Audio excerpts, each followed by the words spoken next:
daf ñoo xaw a jaaxal ci li waa presse bi ñu ëpp ci ñoom bokk ñu nangul leen ko ni tey duñu génn ndax li ñu xamoon ci Afrique mooy heure bu journaliste ne day grève c'est parce que dañoo tëj ay télé dañoo tëj ay journalistes dañ leen a dóor dañ leen a jaay doole dañ leen a gazé fii nag nee nañ ñoom dañuy dem grève ndax li nga xam ni mooy impôt bi ñu war ñoom ak impôt ak cotisation sociale yi ñu war a verser seen journalistes yi moom la ñu fayul yoreel bor état état ni la fayal nga ni damay dem grève loolu kenn mënu ko dégg kenn mënu ko nangu parce que yeneen secteur yëpp suñ ko defee kan mooy fayal journaliste bi retraite am kan mooy fayal journaliste am cotisation sociale am ñoom ñoo ko jël fan lañ ko dugal journalistes yi ñoo waroon grève contre le patron de presse ni leen suñuy cotisation sociale fu ngeen ko dugal parce que da ngeen ñu koo collecté dagguñu ko ci suñuy salaire ba pare damm ko ci seeni poche loolu moo jaaduwul mais loolu yëpp ba mu amee pour ñu xam ni dañoo war a dajalewaat nit ñi journalistes yi ak état ñu toog presse bi dafa nekk ci jafe-jafe ndax modèle bi mu doon fonctionner moom moo yegg si tey ci limitam loolu kese la au lieu ñu comprendre ko noonu ñu jéem a dugg ci chantage bi ñu xamoon xaaral gouvernement bu ñu joxul xaalis bu ñu signéelul convention ñu bind ci ñoom yu bon loolu moom régime bii du ko doxe nee na leen na ngeen ñëw ngeen toog ñu waxtaan bu ñu lijjantee cotisation sociale yeeg yooyu ba pare ñu toog nag waxtaanee un nouveau mode un nouveau presse bu bees boo xamante ni dañ koy garantiral un financement pérenne parce que presse bu yorul xaalis indépendance financière bu ko presse amul du mën a libre te presse dafa am solo ci réew donc ñëwuñu état bi jógul régime bi ñëwul gouvernement bu président Ousmane Sonko président Bassirou Diomaye Faye jóguñu pour bâillonner la presse lu dul ni leen li ngeen fi yoroon te yéen a ko yor ci régime mu Macky Sall dem leen ngeen wax ak waa impôt ngeen xool nan ngeen di juboo ak ñoom loolu jarul grève parce que chantage bi du jàll ndax yeneen secteur yëpp bu ñu leen bàyyee ñu jàll yeneen secteur yëpp def ni ñoom daal ni ñun tamit suñ grévé duñu fay mais cotisation sociale salarié bi moo ko moom ndax bu demee retraite loolu lañ koy fay léegi yow boo dammee sa poche retraite bi nga xam ni da nga ko koo dagg ci salaire am te versé woo ko ñëpp def noonu je pense réew du doxe noonu maintenant nag war nañ waxtaan ñun ñëpp ñu daje ndax presse lu am solo la ci réew démocratie mënul dem sans presse mais presse boo xam ni dañ ko marchandiser politiser ko mu nekk levier boo xam ni dafa am certains patrons yu koy utiliser pour seeni business loolu moom dafa war a jeex parce que journaliste bi bu libreul indépendant financière bu ko amul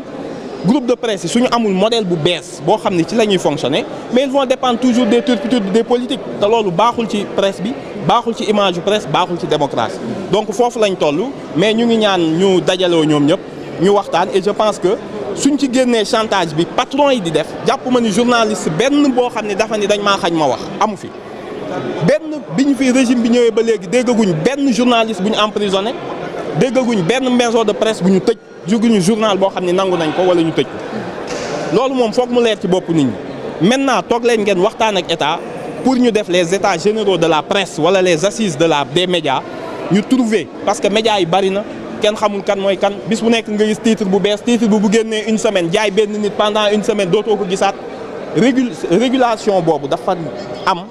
parce que c'est un pilier de la démocratie kenn du bàyyi presse bi ñu koy salfaañe wala ñu ciy def ay marchandage wala ay chantage loolu dafa war a jeex c'est un cycle nag buy jeex xam nga cycle buy jeex ay nit toogoon ci ay privilèges toogoon ci benn confort intellectuel et financier nga xëy suba dindi ko dañuy mer dinañ jóg mais dans l'absolu la liberté d'expression kenn laalu journaux yëpp ku mu neex lu la neex ngay wax kenn tereegu ko ci benn télé kenn tereegu ko ci benn journal. mais honorable waxtaan nga moom lañ bëgg ba ñaari yoon saisir nañ ko le président de la République mu recevoir leen ba léegi. recevoir boobu mën ko am. xam nga recevoir na convention bi. xam nga état bi dafa am nu muy doxee. y'a le ministre d'abord bi nga xam ni moom lañ dénk lool. affaire bi régime yu njëkk yi li mu amoon mooy da ngay tëb ministre tëb premier ministre tëb ñëpp dem ci président mu régler la lépp nga demaat sa yoon ñoom loolu lañ xamoon état nag bii dafay am nu muy doxee nañ dem saisir ministre bi. président kenn du ko forcer do man bu ma kon ku mu neex nga dem présidence déposer sa lettre ni ko da nga may recevoir par la force du noonu lay doxe y a pas une volonté bañ leen a recevoir wala benn mépris buñ ci am mais nañ ko def dans les règles de l'art ñoom li ñu xamoon logiciel bi ñu daan fonctionner avant suñu menacé gouvernement bi tordre ko le bras gouvernement bi cédé loolu lañ leen ni jeex na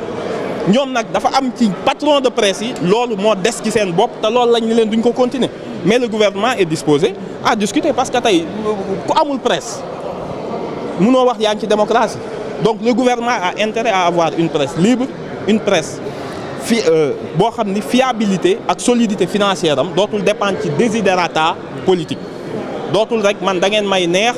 bu ngeen bindee lu ma neex ma jox leen xaalis bu ngeen joxul cotisation sociale ma génneel leen amnistie tant que yéen a ngi ci li ma neex tant que yéen a ngi nekk bras armé d'un parti pour xeex ñeneen ak et cetera il faut ñu assainir loolu mu nekk une presse responsable qui suit le gouvernement su defee lu jaaduwul mu wax ko loolu mooy dundal démocratie mais chantage bi moom na jeex. ñu ñëw si ouverture section bi tey waaw bon ouverture session bi session extraordinaire la parce que dañ ni leen woon premier ministre dafa ni woon seen règlement intérieur baaxul changé leen ko ma soog a ñëw